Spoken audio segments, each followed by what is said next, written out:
Você precisa estar disposto a dizer ao médico que está errado, se quiser que o médico conserte o problema.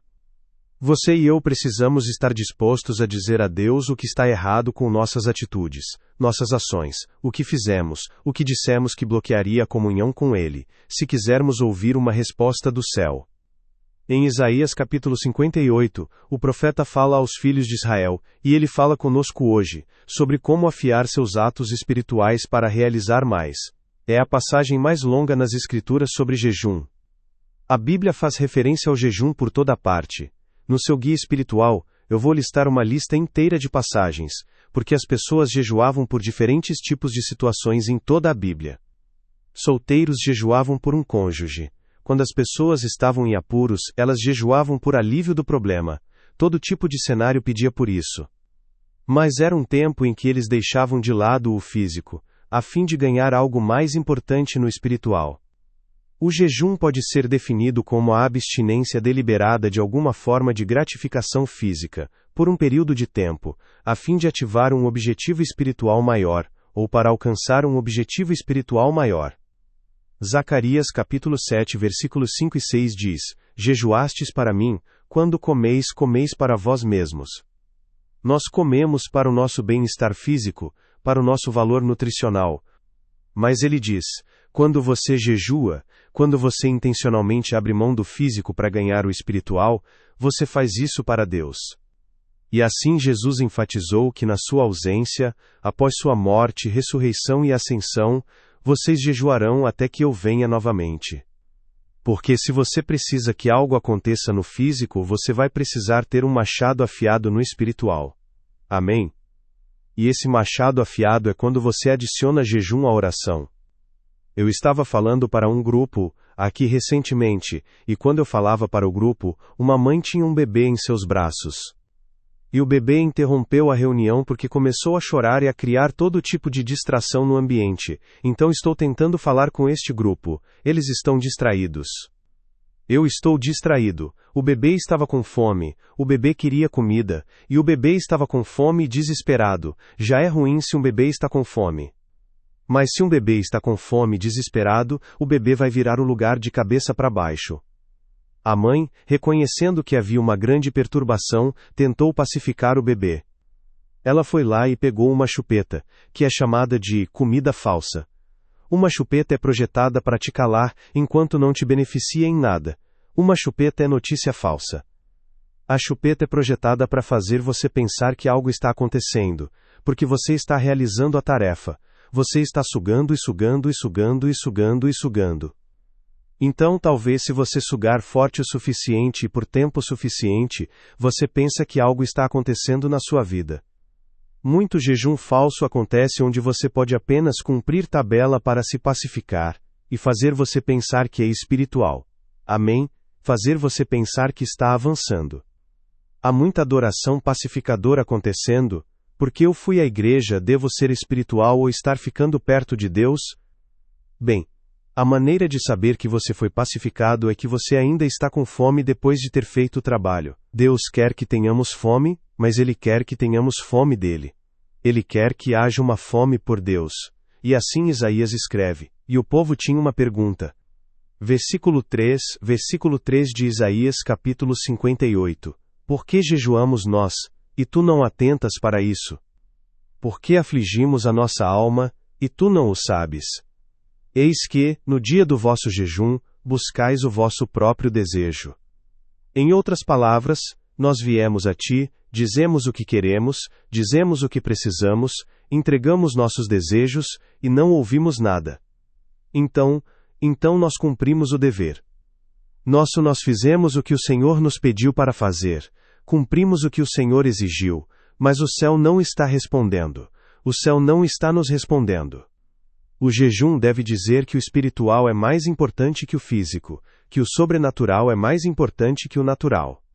O jejum diz que nem só de pão viverá o homem, que o físico não pode consertar isso. O jejum diz, eu preciso de um reforço espiritual, porque a vacina da minha adoração normal não está funcionando. É para declarar que eu preciso do céu mais do que preciso da terra. E para que o Senhor saiba, Deus, o quão sério eu estou. vou deixar algo da terra de lado por um período de tempo, porque preciso de algo mais importante do céu. E assim, é projetado para colocar o espiritual na frente do físico. Claro, Satanás quer inverter o roteiro. Ele quer tornar o físico mais importante que o espiritual. Porque se ele puder te manter no físico, então ele pode empurrar o espiritual para trás, o que te dá acesso limitado ao céu, enquanto aumenta o acesso à terra. Mas como a terra não é suficiente, então você se encontra limitado no que é capaz de alcançar de uma perspectiva espiritual. E assim, eles estavam clamando a Deus, estavam cumprindo os ritos, estavam fazendo a rotina, e a questão é levantada no início do versículo 5, seria este o jejum que eu escolheria? Não aquele que você quer, mas aquele que eu escolho. Em outras palavras, você está dando a ele sua própria definição. Você chegou a fazer isso do seu jeito, e não do jeito que eu demando, espero e requeiro. Isso leva a uma instrução para nós, e para aqueles de vocês que entrarão neste conceito de tornar isso parte de sua disciplina espiritual, com um dia por semana ou uma parte de um dia por semana, para lidar com as questões profundas da vida e de uma família. E você sabe que precisa de jejum porque a terra não foi capaz de resolver. E então ele lhes dá um esboço de beisebol. No beisebol há a primeira base, a segunda base e a terceira base. E o objetivo é a base principal, o home plate. Porque quando você atinge a base principal, você pontua. Então a ideia é ser capaz de percorrer as bases do jejum, para que, quando você tiver completado, você tenha marcado o ponto do céu invadindo a história. Então, a primeira base, o lugar para onde você vai primeiro no jejum que ele escolhe, continuando no versículo 5. Consiste em inclinar a cabeça como o junco, e em estender pano de saco e cinza como cama? Chamarias tu a isto jejum e dia aceitável ao Senhor? Então a primeira coisa que você tem que fazer para ter um tempo aceitável, um tempo de oração concentrada e aceitável que inclua abrir mão do físico pelo espiritual porque você precisa do céu na terra, é humilhar-se espiritualmente diante de Deus. Ele chama isso de humilhar-se com pano de saco e cinzas, que é a postura de arrependimento. Em outras palavras, ele diz: se você quer minha atenção do céu, você deve estar disposto a tratar o pecado em sua vida, pano de saco e cinzas, humilhando-se. Em outras palavras, você não pode usar a atividade religiosa como camuflagem para atividade injusta. Devemos encarar nosso pecado se quisermos ver as soluções de Deus. Se não estivermos dispostos a encarar nossos pecados, não dar desculpas para eles, mas encará-los, para reconhecer a Deus. A Bíblia diz no Salmo 66, versículo 18, que aquele que guarda a iniquidade no coração não será ouvido por Deus. Então, se você quer ouvir de Deus, você deve encarar a injustiça em sua vida, ou na minha vida, ou coletivamente em nossas vidas. Não devemos chamar isso de erro, de mau hábito, sabe? Foi mal. Temos que chamar do que Deus chama se Deus já deu um nome. E Deus chama de pecado quando desobedecemos a Ele ou a Sua palavra. E assim você deve encarar, humilhar-se, pano de saco e cinzas.